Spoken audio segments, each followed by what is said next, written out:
The history of the church at Sandhurst, 1984 through 2024. In 1983, three young couples in Florence started a home Bible study. They were committed to solid biblical teaching and authentic fellowship. As they reached out into their community, the Lord caused this Bible study to grow until it became what we know today as the church at Sandhurst. We've been here since the beginning.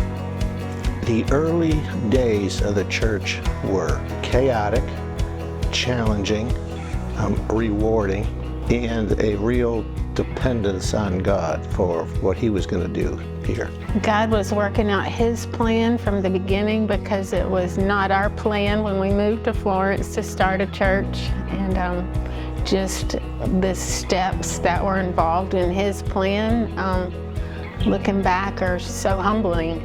The first official worship service for what was then called Heritage Church took place on October 7, 1984 in the weight room of the YMCA. It didn't take long for the gathering to outgrow the weight room as God brought believers from all over Florence to join the congregation.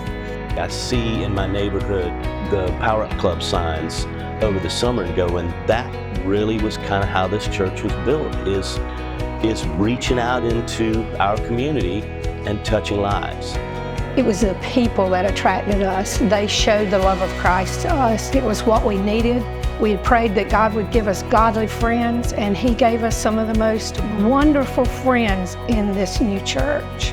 The first day we walked in, I think I sobbed through the entire service because everything spoke to my heart.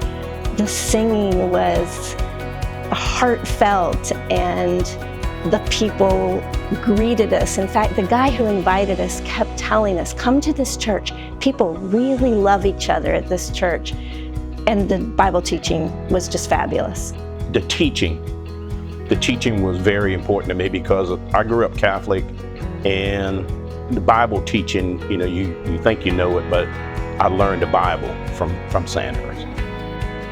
And you got to get into this text and feel or put yourself there, and the excitement of being in something where God is really moving. We particularly appreciated that Bob Norris was preaching from the Bible, and the Bible seemed to be such an important part of our church. It's so important to get in the Word, and I love gathering with all the saints like this.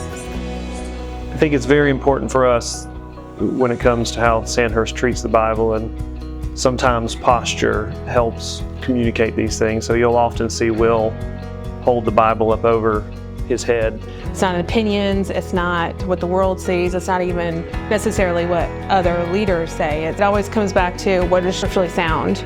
By 1991, the church had its own property and was meeting in what now is the gym. This was soon followed by the opening of the main sanctuary in 2002. A big concern at Sandhurst is missions and taking the gospel both to our neighbors across the street and around the globe. Some of the greatest times that we've had are when we've gone on mission with Sandhurst. We got to take our whole family and talk about bringing your family together over an experience that is something that's really cool. I'm excited about the mission opportunities that are coming and just the heart of that God calls us in to send us out. It's been wonderful. It's just how, by being a part of Sandhurst and giving our tithes and offerings, we're participating in all these great works that have gone on, and they have committed to that from the beginning, and it's still running strong. When I think about church at Sandhurst, the first word came to my mind is the family of God that embrace and welcome everyone with a big welcome and smile and hug, embracing each other, and the love of Christ. I think that family spirit brings glory to God our Father. It was full of kids and people our age, much like today. I loved it when a Deb Colonis or a Dee Temple or Marianne Lang would invite us just to come over in the morning. We'd hang out in the backyard. Our kids would run around like banshees, and they'd misbehave, and we got to watch each other.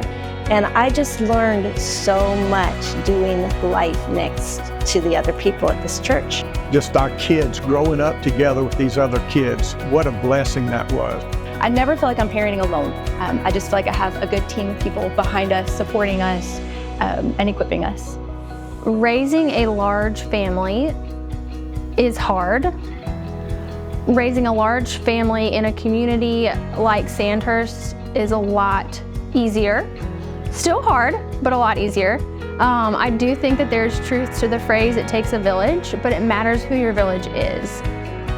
Having other believers there that are able to encourage you, hey, what does it look like to be a good mother? What does it look like to be a good mother? What does it look like to be a good spouse while you still have young children? Has been great here at Sandhurst. I had a very deja vu experience walking into church one morning because all the faces are different. You know, we have a whole new crop of young 20, 30-somethings walking in with their kids and wrangling them, you know, the way you do. And I thought, that was me just yesterday. And I thought, it is so cool to me that this church continues to be a beacon of light in our community, that we're a place where families can come. And I just thought, I love this, Lord, that I'm seeing like wave number 2, wave number 3 of Sandhurst. Young families starting here, raising their families, and before we can blink an eye, those kids walking in our halls today, they'll be the ones who are our deacons and our elders. A lot has changed over the last 40 years, but God hasn't. He has been faithful, He will be faithful. And a lot has changed at Sandhurst over the last 40 years. But not everything. We have been a church loving and obeying God by the power of His Spirit for the praise of His glory, helping others do the same. That's who we've been, and that's who we're going to continue to be. From the first living room Bible study in 1983 to our gatherings today with hundreds of saints, the heart of the church at Sandhurst has remained the same. We look to the Bible as our foundation.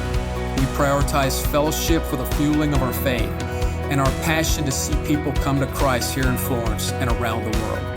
That's who we've been for the last 40 years, and that's who we'll continue to be for the next 40. Let's go.